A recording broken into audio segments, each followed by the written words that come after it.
Happy Valentine's. Good morning, good afternoon na naman po tayo ngayong araw na ito mga ka-YouTubers. Ito nga po pala yung ginawa natin na hinanapan natin ng piyesa ng isang microwave oven na ang naging sira po nito ay umusok. Bali ito po yung kanyang dahilan. Ayan. Ito hindi pa nadating yung order natin na ganito, kailangan may sukat daw po kasi. Ayan. Ito po yung nakalagay dito sa loob nito. Karugtong po ito ng kanyang magnetron.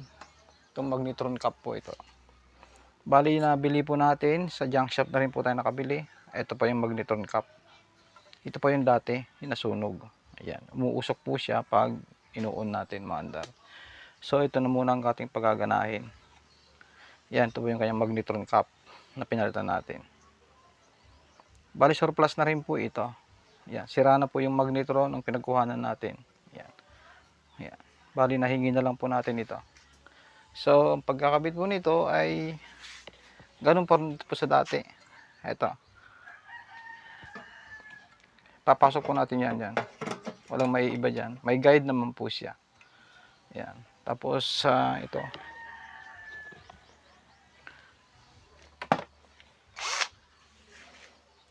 Yan. Tuturunin niyo po natin yan.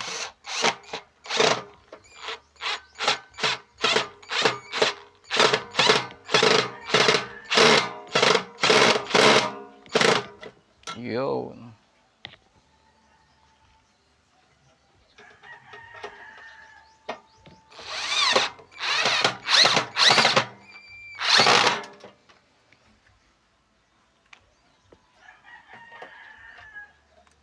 Ito natin ng medyo malambot-lambot ito.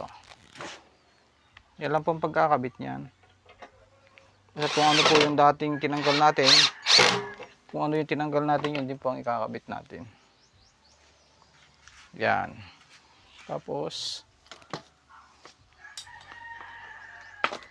pitan natin ng tolyabe. Itong Phillips screw ang gamitin natin.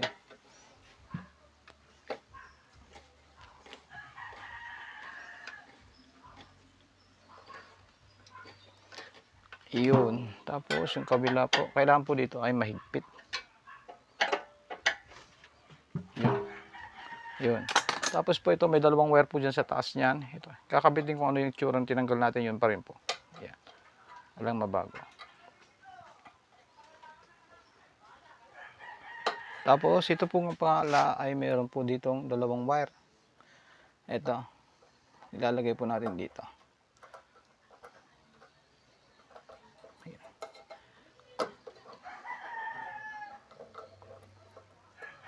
Ayun, ganyan lang po yan kasimple. Baling pinalitan lang po natin dito yung kanyang magnetron cap dahil umuusok daw po siya, kaya ito ang ginawa natin. Ganap po tayo. Mura lang mo naman po yan pag bibili po kayo ng. Ngayon po itong plug po niya, ang kanto nito ay may tatluhan po siya. Ito kung napapansin nyo, tatlong mayroon po siyang holder. Kalimitan pong ginagamit to sa mga paggaling ng ibang bansa. Ito po. Pwede pong tanggalin ito. Kasi yung outlet natin kung minsan meron po yung tatlong butas. Yan. Pwede na pong tanggalin to. Wala pong kuryente kanyan. Pero kung yung saksakan po natin ay may ganito, wag yun na pong tatanggalin.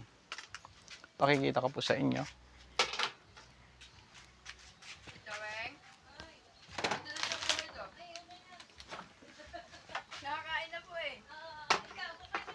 Yan. Ito po. Subukan natin i-plug. Tingnan natin kung okay.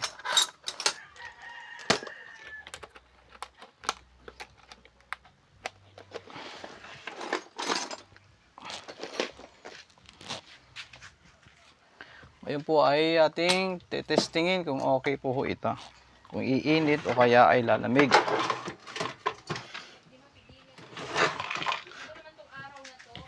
Ayan po. Ayun. Bali, ito po yung kanyang harap. Ayan. Pag ito po ay sumabog, iwan lang po natin. Ayan, sasaksak natin. Yun. Saan bang power nito? Bakit may defrost?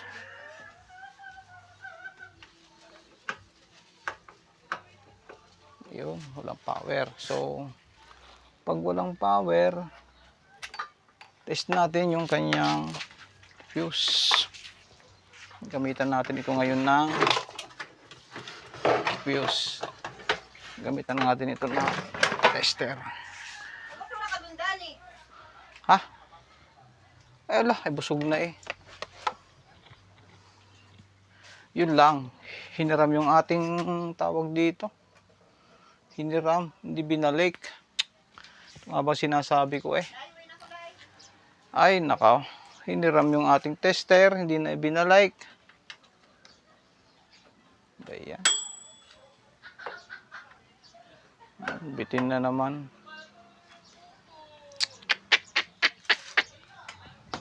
Hindi binalik ni Mang Narding yung tester, ano? Bay, nakasaksak ba ito?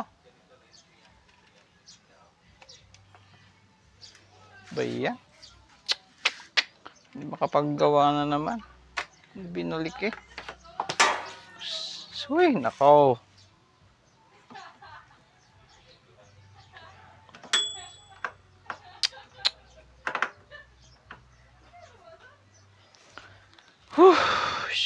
Nako, Panginoon ko. Kalimitan po naging sira nito. Ito po kanyang fuse. Ito po yung kanyang fuse. Ito. May fuse po kasi yan. Problema natin ito ngayon ay wala po yung tester natin. Hindi natin matesting tuloy.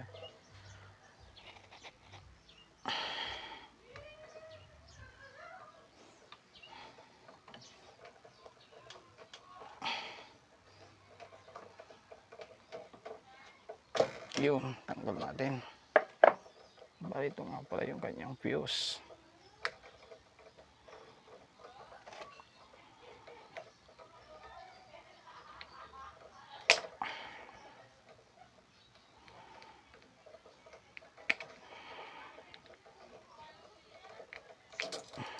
Ayan o. Ito po yung kanyang fuse. Ayan, putol po siya.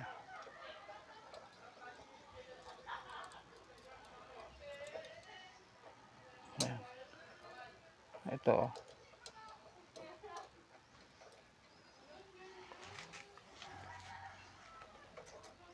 Ayan, putol na po siya guys o.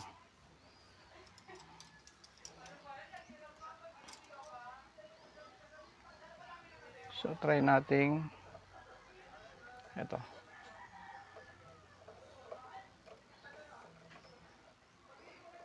Importante po kasi ito guys, yung kanyang thermal fuse. Protection po ito sa mga appliances.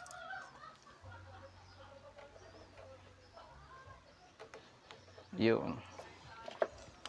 Tapos, ikpitan po lang natin yan. No? Yun. Tapos, ibalik din ulit natin yan. Yun.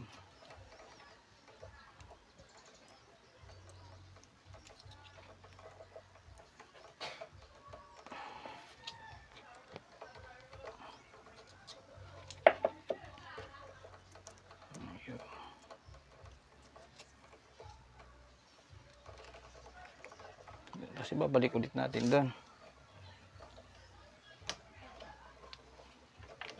Ayun guys, titestingin ulit natin. Pag ayaw pa rin, may problema na loob nito. Yun.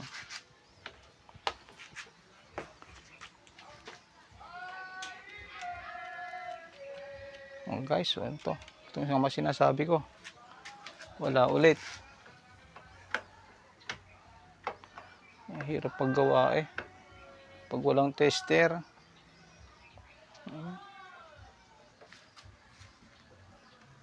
Ayun, okay. Mandar na guys, oh. Yan, okay.